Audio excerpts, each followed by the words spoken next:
This whole thing is ludicrous. You realize you aren't being forced to attend. Yeah, and if I didn't, it would be the end of me.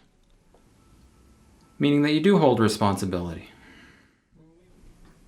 Everyone holds responsibility. But surely you understand that it can't be equal for everyone. And that's where we differ. I don't believe in special treatment. I look forward to you expanding on that as we conclude. And I look forward to doing so. We're on in 5, 4, 3, 2, 1. Hello viewers, and welcome back to our interview with Prime Minister Cord Fidelis. I'm Benjamin Binnington. Once again, we would like to thank the Prime Minister for hosting us here in his private home. Thank you, Mr. Prime Minister. We don't have too much time left, so let's dive right back in. Mr. Fidelis, over the course of this past hour, we've reached very little compromise or agreement about anything. To many, this will only serve to reinforce the charges set against you, so to speak. See, that's the reason for not finding common ground here tonight. The fact that the word charges is being used, both here and when I go to work tomorrow, is completely and utterly absurd. No crime was committed. Some would disagree, though. Some would even go so far as to say that this may mark the end of a mostly positive prime ministerial tenure. An outcome that would surely go down as a tragedy in political history, were it to occur. And this is not just coming from people who did not support your party, or did not support you personally in the previous election. Polls indicate that some of this discontent is coming from your most loyal supporters. And that's what I find to be so disappointing and baffling in all this. There's an irony here that I wish for you and the entire nation to consider here tonight and in the days that follow. You have our ears. A lot of people are disappointed in my actions. Fine. But like you said, Benjamin, if we end up losing this election as a result of this incident, it will go down as a political tragedy, which means that a lot of people are acknowledging the good that myself and this government have done over the last 4 years. 100 new schools, 25 new hospitals, a high-speed railway connecting all of our major cities, a 100% renewable energy grid, no soldiers abroad, and record low unemployment. No one is denying what you have accomplished as Prime Minister.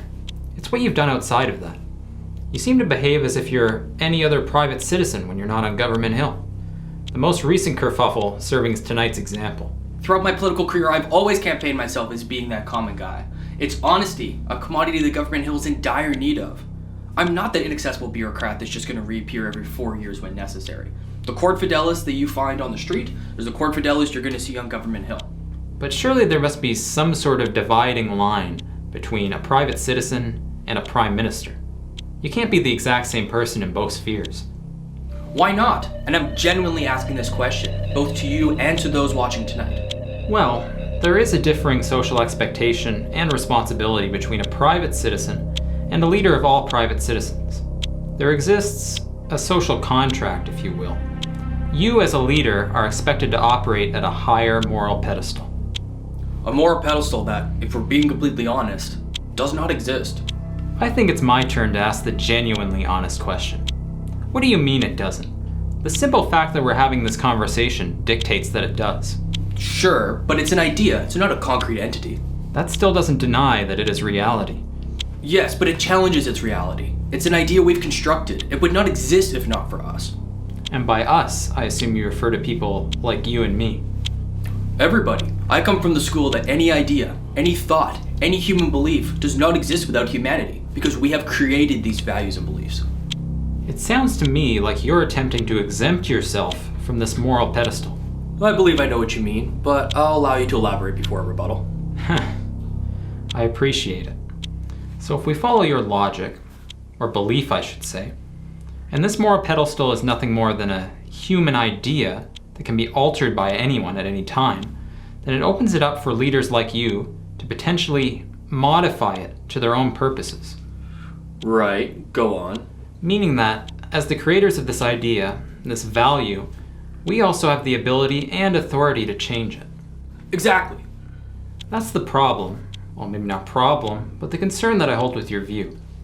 If it is as flexible of an idea as you describe, then anyone who takes the position of a leader of people, a leader of a nation, can manipulate the understanding of this moral pedestal to their own benefit, just as you appear to be doing right now. That's ridiculous. One person could not change a value held by millions. In order to do so would require everyone to buy in. True, but you're also a person of great influence, due to both your position and this moral pedestal you've been placed upon. Whether people like you or not, your words will have a profound impact on them. I know. I've understood that since the day I entered our political arena, and always will. Then why do you choose to ignore it when you're not at work, so to speak? Well, for one, I'm not at work. But doesn't that seem irresponsible when you know how much influence you wield? I see it as a refreshing reform. A refreshing reform. I think our viewers would like some elaboration on that. And I'm happy to provide it. As you and I have discussed here tonight, the leader of a nation will always be placed on a moral pedestal, their words and actions wielding profound influence. It's as if the sense of divinity we once had and the kings and queens of old has continued to linger into the lives of our modern leaders. Whether you're a mayor, premier, governor, prime minister, president, or whatever, you're viewed and perceived as being a godlike figure. It's a privilege, and it's definitely flattering, but it's also dangerous if placed in the wrong hands. The average bureaucrat is a loving gem on the outside, but a ruthless, power-hungry animal on the inside.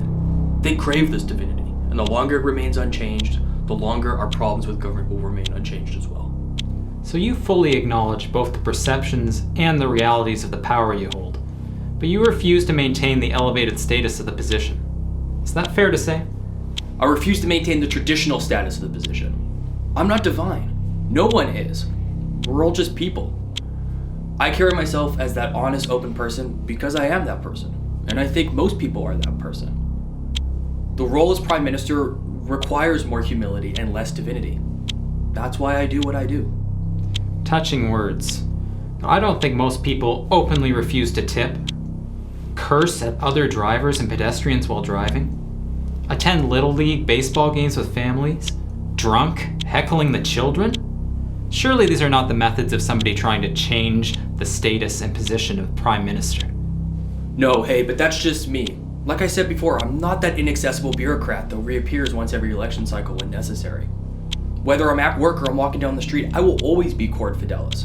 I improve our country. I hide nothing. And I'm free to talk to anybody that would like to talk to me. Which is why you agreed to be here with us tonight. Yes. Now, to provide our audience and any new viewers with a recap as we edge closer to the end of our time together, Prime Minister Fidelis and I began our conversation by discussing his actions at the Boulevard Cafe in his hometown of Liberty last weekend. We then transitioned into discussing whether or not this behavior is appropriate for a sitting Prime Minister. Prime Minister Fidelis argues yes, it is okay, in the name of humanizing the position and title of Prime Minister, regardless of what the traditional perspective may be. He also argues that what he did, and has done prior to this incident, should not be overshadowing his rather impressive record as Prime Minister. I, as always, have made it my mission to provide the second side of the story, defending the traditional values of professionalism, courtesy, and respect when it comes to the social responsibility of the Prime Minister's office.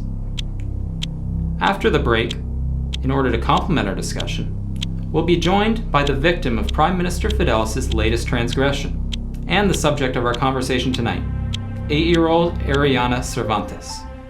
See you shortly. Okay, we're clear. I'll go get the girl.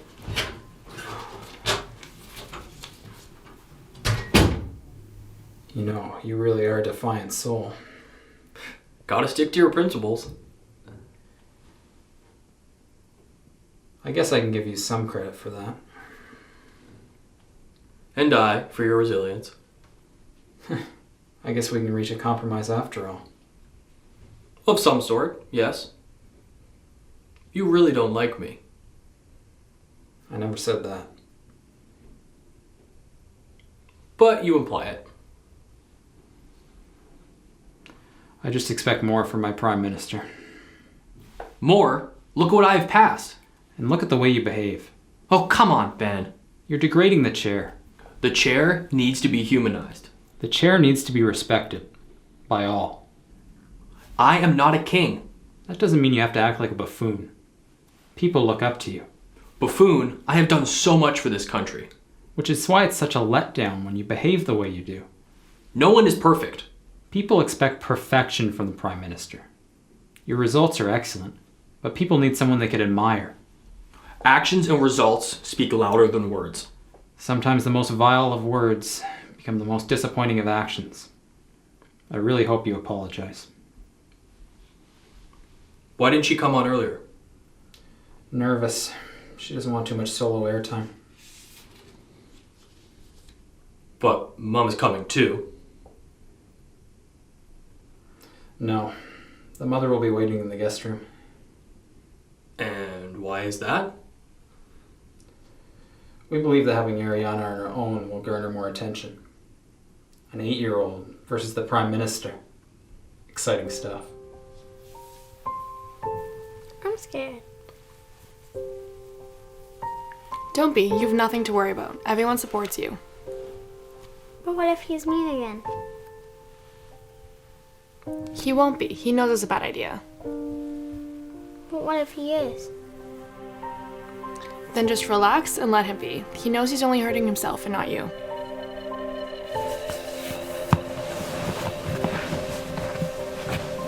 You promise? I promise. Now give me a hug. You'll be great. Don't worry.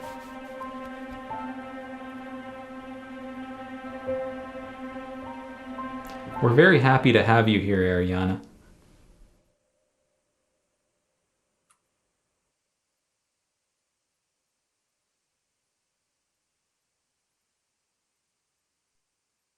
We're on in 5, 4, 3, 2, 1. Welcome back to our last few minutes with Prime Minister Fidelis. Joining us now is the victim of the Prime Minister's latest transgression, Ariana Cervantes. Hello, Ariana. Now, Ariana, could you tell us what happened to you last weekend? It was my birthday. Happy birthday. How old did you turn? 8 years old. Wow, that must have been exciting. Yeah, but it was a sad birthday. Why was it a sad birthday? Me and my mom went to our favorite coffee shop, Boulevard Coffee. My uncle works there. He makes the best chocolate chip cookies. That sounds pretty scrumptious so far. Then what happened? We walked in, and my uncle shouted, "There's my birthday girl. I just have one more cookie waiting for you." How sweet of him. But then, Mr. Prime Minister said he was in the first in line, and he was in a rush to buy his little boy a cookie. I see. What else did he say? My uncle asked Mr. Prime Minister if he could make another cookie, but Mr. Prime Minister said no. He was the first one in line. What did your uncle do in the end? He gave Mr. Prime Minister the cookie, but he wasn't very happy. Did Mr. Prime Minister say anything to you? Yes. He said, "At least your cookie will be fresh." Then he left. And how did that make you feel? Sad. I know, I got a cookie, but I'm sad about someone who was mean to me on my birthday. Especially since it was Mr. Prime Minister. Mom likes what Mr. Prime Minister does for people, but she's very upset about how he was mean to me. I completely understand, Ariana. Is there any way Mr. Prime Minister could make you feel better? I think so. And what would that be? To say sorry. That seems fair enough. What do you think, Mr. Prime Minister?